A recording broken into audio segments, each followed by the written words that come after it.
अस्सलाम वालेकुम जी। Truth centric के साथ में आपका host Bilal Ahmed. Last video में मैंने आपको बताया था कि पाकिस्तान के जो इश्यूज़ हैं, पाकिस्तान की जो वीक डेमोक्रेसी है, इसी की वजह से यहाँ पे जो डिक्टेटर्स आए हैं उनको मौका मिला था कि वीक डेमोक्रेसी में वो अपना आके रूल कायम करें। और जो डिक्टेटरशिप है, मोनार्की है, या इस तरह के जो भी एक ड्रैकोनियन किस्म के गवर्नमेंट टाइप होती है, ये सिर्फ पाकिस्तान में नहीं है बल्कि पोस्ट कॉलोनियल एरिया में अगर आप ऑब्ज़र्व करेंगे तो आपको इस चीज़ का आइडिया होगा कि Pakistan, Asia, Africa, Latin America, यहाँ जहाँ पर कॉलोनीज़ थी ब्रिटिश की, वहाँ पर हमने देखा है कि वहाँ पर बाद में जो डिक्टेटरशिप है ये काफ़ी हद तक कॉमन एक फिनोमेना था, क्योंकि उनकी जो डेमोक्रेसीज थी वो वीक थी, जिसकी वजह से डिक्टेटर्स को मौका मिलता था कि वो वहाँ पर जाकर अपना जो रूल है वो कायम करें।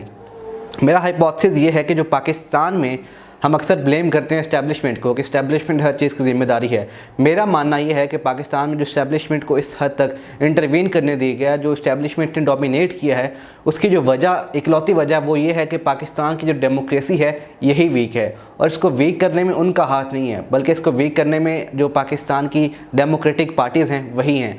अगर आप गौर करें तो जो जनरल ज़ियाउल हक है उसको लेकर और प्रायोरिटी लिस्ट से ऊपर लेकर आए थे भुट्टो साहब, और बाद में भुट्टो को ही उन्होंने फांसी पे चढ़ा दिया। अगर आप नवाज शरीफ की बात करते हैं तो नवाज शरीफ ने जनरल मुशर्रफ को आर्मी चीफ बनाया था, बाद में जलावतनी का भी सामना करना पड़ा नवाज शरीफ को। उसके बाद नवाज शरीफ ने राहिल शरीफ को बनाया, उसको एक्सटेंशन दी लीगली, और लीगली एक्सटेंशन का एक पाकिस्तान के कॉन्स्टिट्यूशन में है तो सही, लेकिन वो देनी बनती नहीं है। अगर हम नॉर्म्स की बात करें, जो अनसेड अनहर्ड नॉर्म्स होते हैं किसी भी डेमोक्रेसी में, उसका मतलब यही होता है कि आप इस तरह के काम ना करें। जब उनको एक्सटेंशन दी गई तो बाद में वही उनके गले का फंदा बने, और जो पनामा का केस हुआ था उसके बाद उनको भी जाना पड़ा। फिर इमरान खान साहब ने बाजवा साहब को एक्सटेंशन दी, और एट द एंड आप देख रहे हैं कि इमरान खान साहब के साथ क्या हो रहा है। ये जो पूरी पाकिस्तान की इस तरह तक डोमिनेट किया हुआ है पाकिस्तान की इस्टेब्लिशमेंट में, इसमें उनका कसूर नहीं है, बल्कि जो हमारी वीक डेमोक्रेसी है, जो हमारी डेमोक्रेटिक पार्टीज़ हैं, ये उनको इस हद तक इख्तियार देती हैं कि वो इन डेमोक्रेटिक पार्टीज़ के अंदर आकर खेलें, जिसके बाद हमें ये सब कुछ देखने को मिलता है। किसी भी जो जमहूरी रियासत होती है जैसे पाकिस्तान है, यहाँ पर जमहूरियत को बचाना डिक्टेटर्स का काम नहीं है, यहाँ पर जमहूरियत को बचाना आर्मी का काम नहीं है, बल्कि यहाँ पर जमहूरियत को बचाना हमारी जमहूरी पार्टीज़ का काम है, जो कि इनलाइटन है इस हद तक कि वो बचाएं जमहूरियत को पाकिस्तान के अंदर।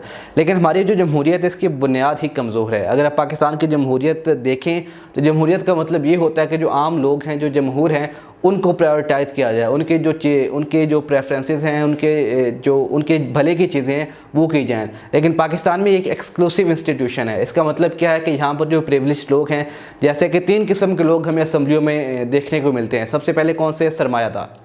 आप सोच सकते हैं कि एक सरमायादार बैठा हुआ है असम्बली में, और वो अपनी जो उसकी सरमाया जिसमें उसमें इन्वेस्टमेंट की हुई है, जिस फैक्ट्री में उसने इन्वेस्टमेंट की हुई है, वो उस फैक्ट्री का प्रॉफिट देखेगा, या एक आम जो लोग हैं उनके भले के लिए चीज़ बनाएगा, उसके लिए जो प्राइस है उसको कट डाउन करके सस्ते में सेल करेगा ताकि जो आम लोग हैं उनको फ़ायदा मिले। दूसरे हमारे पास पीरो मुर्शिद हैं। ये पाकिस्तान में जो एक इस्लाम को इस्तेमाल करके मैसेज की फॉलोइंग बनाई जाती है, उस तरह के लोग असम्बली में बैठे हैं। फिर जो लैंड लॉर्ड्स हैं, लैंड लॉर्ड्स का मतलब क्या है? जिनके पास हज़ारों एकड़ के जो ज़मीनें हैं वो उनके पास हैं, और उसको यूज़ करते हुए, उस पैसे को इस्तेमाल करके वो आके असम्बली में बैठे हुए हैं। अगर पाकिस्तान की जमहूरियत इतनी ही ताकतवर होती तो मेरे जैसे और आपके जैसे जो आम लोग हैं वो इतने प्रिविलेज्ड होते, वो इतने इनलाइटेंड होते कि वो इलेक्शन लड़ने के काबिल होते। लेकिन यहाँ पर इलेक्शन लड़ना एक इतना मुश्किल काम है, यहाँ पर इतना महंगा प्रोसेस है इलेक्शन लड़ना, कि कोई आम आदमी उसकी तरफ जाने को सोचता भी नहीं है, और इसलिए वो सियासत से दूर रहते हैं, और सियासत उन्हीं के घरों में रहती है जिनके पास पैसा है, और इस वजह से पाकिस्तान की डेमोक्रेसी है उसकी बुनियाद कमज़ोर है। उसके बाद जो डेमोक्रेसी होती है इसमें कुछ अनहर्ड किस्म के आप कह सकते हैं नॉर्म्स होते हैं, कुछ एथिक्स होते हैं कि जो पार्टीज़ वो फॉलो करती हैं। और ये हमें अगर वेस्ट में हम देखें तो हमें बहुत सी ऐसी मिसालें मिलती हैं कि 2 पार्टीज़ अगर उनके अपने इख्तलाफात भी हैं, इसकी आप जर्मनी में 1936 से पहले की अगर मिसाल लें तो वहाँ पर उनके 2 पार्टीज़ के अगर उनके इख्तलाफात आपस में थे, लेकिन अगर कोई एक्सट्रीमिस्ट बंदा बाहर से उठकर आकर उस चीज़ का फ़ायदा उठाता है तो दोनों पार्टीज़ ने मिलकर उसको काउंटर किया, और इस तरह वहाँ की जो जमहूरियत है वो कायम रही थी। बाद में ऑल्दो जो बाद में नाज़ी का वहाँ पे डोमिनेशन हुई वो एक अलग सिनेरियो है, लेकिन इसके अलावा भी हमें फिनलैंड में एग्जांपल्स मिलती हैं कि जहाँ पर जो डेमोक्रेटिक नॉर्म्स का ख्याल करते हुए किसी और को डेमोक्रेसी में डेमोक्रेटिक जो एक होता है पैराडाइम, उसमें आने की इजाज़त नहीं दी जाती।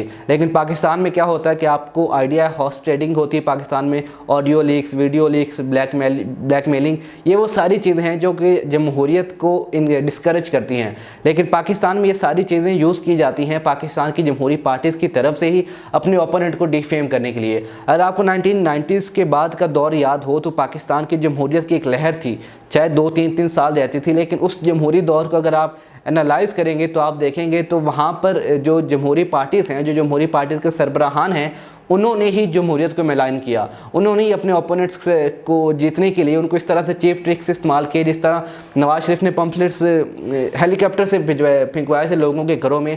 काबिल एतराज़ तस्वीर थी जिसमें बेनज़ीर भुट्टो साहिबा की वेस्ट में वो उनका जो भी तस्वीर है वो मसला नहीं है, लेकिन डेमोक्रेटिक नॉर्म्स को पामाल करते हुए नवाज शरीफ साहब ने वो पम्फलेट्स लोगों के घर में भिजवाए थे, फिंकवाए थे, ताकि जो वोट है वो नवाज शरीफ साहब को मिले। इसके बाद कुछ ऐसे टैक्टिक्स बेनज़ीर साहिबा की तरफ से भी यूज़ किए गए थे, जैसे मीडिया को बंद करना। इमरान खान साहब ने जब अपना शौकत खानम के लिए वो फंड्स इकट्ठा कर रहे थे तो बेनज़ीर ने उस फंड को रोकने के लिए वहाँ पे जो उनकी होता था प्रोग्राम जो पाकिस्तान के नेशनल टेलीविज़न पर चलता था उसको बंद करवा दिया था, ताकि जो फंड्स वो इकट्ठा ना कर सके। और उसकी जो स्टोरी है वो भी थोड़ी डिफरेंट है। लेकिन अगर आप देखें तो पाकिस्तान में जो तमाम जमहूरी पार्टीज़ हैं उन्होंने इस्लाम का भी इस्तेमाल किया है, उन्होंने कौमियत पसंदी का इस्तेमाल किया है, उन्होंने सूबाइया परस्ती का भी इस्तेमाल किया है। कभी इस्लाम के नाम पर इस्लामिक टच, तो आपको इमरान खान साहब का रिसेंटली जो है उन्होंने इस्लामिक टच दिया है, उससे पहले भी दिया गया था। नवाज शरीफ ने कहा था 90s में, जाग पंजाबी जाग तेरी पग नूं लग गया दाग, सिंधु देश सराइकिस्तान बनाना है, हमने एक अलग बलोचिस्तान बनाना है। ये वो सारे टैक्टिक्स हैं जो कि जमहूरियत को खुद से डिरेल करने के लिए किए जाते हैं। तो आप जमहूरी पार्टी जब इस तरह के हथकंडे इस्तेमाल करते हैं तो बाद में किस तरह से मिलान कर सकते हैं, किस तरह से इन सारी चीज़ों का क्रेडिट वो दे सकते हैं जरा के इस्टेब्लिशमेंट को, कि इस्टेब्लिशमेंट पाकिस्तान की जमहूरियत को स्ट्रॉन्ग होने नहीं देती। तमाम जमहूरी पार्टीज़ को बारहा ये मौके मिले हैं कि वो मिल बैठ कर रिकनसाइल करके इस चीज़ को एक प्रॉपर वे में लेकर चलें कि हम जो तमाम जमहूरी पार्टीज़ हैं आपस में अपने मसले, अपने इख्तलाफात हल करेंगे। लेकिन मजाल है कि इन्होंने खुद साथ बैठ कर कुछ करने की कोशिश की हो, क्योंकि इनकी अपनी बुनियाद ही इस तरह से कमज़ोर है कि ये चाहते ही नहीं है कि जो आम लोग हैं वो इस हद तक अवेयर हो जाएं, इस हद तक लिटरेट हो जाएं कि इनको सवाल कर सकें। ये हम सबको मैनिपुलेट करने के लिए इस तरह के टैक्टिक्स यूज़ करते रहते हैं। अगर आप अभी जो इमरान खान का एंटी इस्टेब्लिशमेंट बयानिया था, उसके बाद इमरान खान साहब के साथ जो कुछ हो रहा है आप देख रहे हैं। लेकिन इस सारी सिनेरियो में जो पाकिस्तान पीपल्स पार्टी है, पाकिस्तान मुस्लिम लीग नून है, ये पहले नाम ले लेकर इन्होंने मैलान किया था इस्टेब्लिशमेंट को। और अगर आप काफ़ी अरसे पीछे के क्लिप्स उठाकर देखेंगे तो जो हामिद मीर है, जो आसिफ अली जरदारी है, ये आपको देखते हुए कहते हुए दिखेंगे कि जो आर्मी डायरेक्ट अटैक कर रहे थे आर्मी के जनरल्स के ऊपर कि आप अपने हद में रहें, हम बता देंगे किसके जनरल को किस वजह से गोली लगी। तो ये मीडिया, ये जो डेमोक्रेटिक पार्टीज़ हैं, सब मिलकर हमें एक ऐसा नैरेटिव देने की कोशिश करते हैं जैसे हम सारे फुद्दू बैठे हुए हैं यहाँ पर, हमें किस चीज़ का पता ही नहीं है और हमें जिस हद तक मैनिपुलेट किया जा सके वो कम है। अभी ये सारी चीज़ें वो थी, ये भी फैक्ट थे, इसमें कोई थ्योरी नहीं है। जो मैंने चीज़ें आपको बताई ये हिस्ट्री में हुई हैं।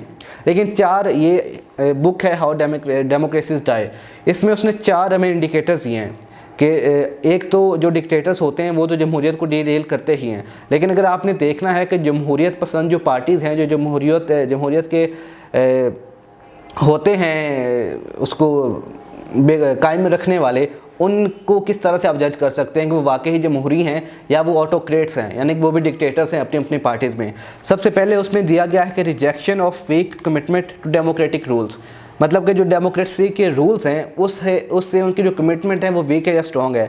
अब इसको आपने खुद एनालाइज़ करना है। पाकिस्तान, चाहे इमरान खान की बात हो, चाहे नवाज़ लीग की बात हो या आसिफ जरदारी की बात हो, तो ये 4 इंडिकेटर्स आपने देखने हैं कौन कौन इस पर पूरा उतरता है। सबसे पहले जो मैंने बताया कि किस हद तक वो डेमोक्रेटिक रूल्स की जो कमिटमेंट है उसको पूरा करते हैं। उसमें पहला पॉइंट है कि कैंसलिंग इलेक्शंस, ठीक है, violating constitution, banning media and organisations, refuse to accept election results, ये पहला पॉइंट है। अब आप देखिए जो मैंने आपको इसके नीचे सब पॉइंट्स 4 बताए हैं, पाकिस्तान की तमाम जमहूरी पार्टीज़ का ये खासा रहा है कि इस तरह के काम करते रहें कि जो जमहूरियत को डीरेल करने के लिए काफ़ी थे। इस तरह के भी काम करते रहें कि जब इलेक्शन का रिजल्ट इनके फेवर में आता है तो उसको मान लेते हैं, अगर इनके खिलाफ आता है तो उसको गलत कहते हैं और पूरा प्रोपेगेंडा करते हैं। किसी अदालत ने इनके फेवर में फ़ैसला दिया तो अदालत ठीक है, अगर अदालत ने इनके खिलाफ फैसला दिया है तो अदालत ख़राब है। ये चारों पाकिस्तान की तीनों सबसे बड़ी पार्टीज़ हैं, उन पर ये रूल अप्लाई होता है और तीनों ही ऑटोक्रेट्स हैं आपके जो पार्टीज़ हैं।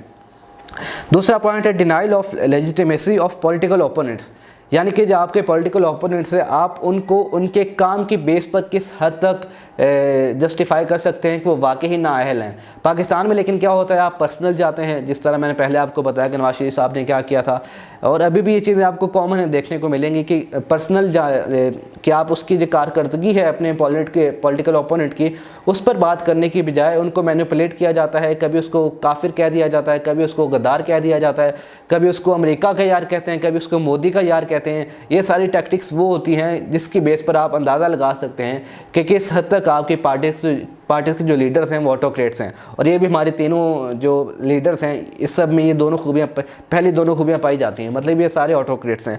तीसरा पॉइंट है इनकरेजिंग वॉयलेंस, यानी कि जहाँ पे इन पार्टीज़ के वर्कर्स की वजह से या किसी दूसरी ओपोनेंट पार्टी के वर्कर्स ने वायलेंस किया हो, तो क्या ये उसको जस्टिफाई करते हैं या उसको इनकरेज करते हैं, डिस्करेज करते हैं। ये आप लोगों ने खुद इस चीज़ को अंदाज़ा लगाना है। जैसे TLP के साथ हुआ था इमरान खान के दौर में, तब किस हद तक डिस्करेज किया गया था, और अभी जो इमरान खान की पार्टी के साथ हो रहा है, क्या अभी के जो लोग वहाँ पे बैठे हुए हैं हुकूमत में, क्या वो उसको डिस्करेज कर रहे हैं कि नहीं कर रहे हैं। ये पैमाना है, आपने देखना है, तो आपको पता चल जाएगा कि ये सारे ऑटोक्रेट्स हैं।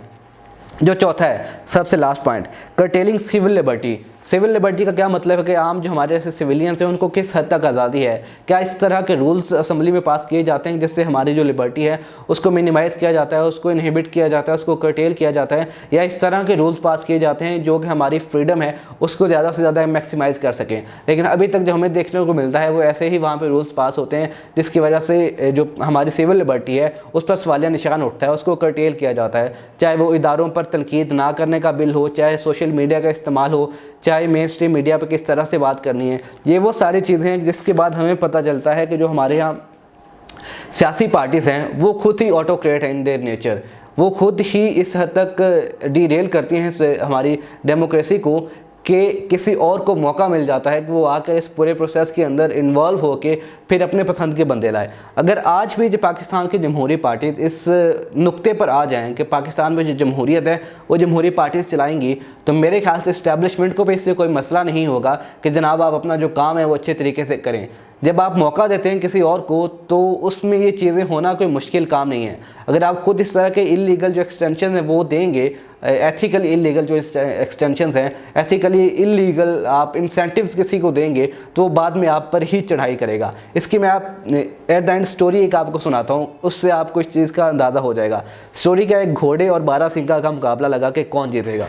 अब बारहसिंगा और घोड़ा, उन दोनों की जो पावर है या जो स्ट्रेंथ है वो तकरीबन सेम ही है। उन्होंने करनी तो रनिंग ही थी, और रनिंग में घोड़ा ऑब्वियसली बारहसिंगा से तेज़ ही माना जाता है। अब जो उसको अपनी काबिलियत पे शक था, जो घोड़ा था, तो घोड़ा शिकारी के पास चला गया कि मेरी मदद करो, मैंने इस बारहसिंगा को हराना है। अब शिकारी ने कहा कि मैं तुम्हारे ऊपर वो जो काठी होती है वो भी रखूँगा, तुम्हारे मुँह में वो जो उसको खींचने के लिए इस्तेमाल की जाती है वो भी डालूंगा। घोड़ा मान गया कि उसने समझा कि वक्ती तौर पर मैं ऐसे करूंगा और रेस जीत कर ये सारी चीज़ें ख़त्म हो जाएंगी। उनकी रेस हुई, घोड़ा जीत गया।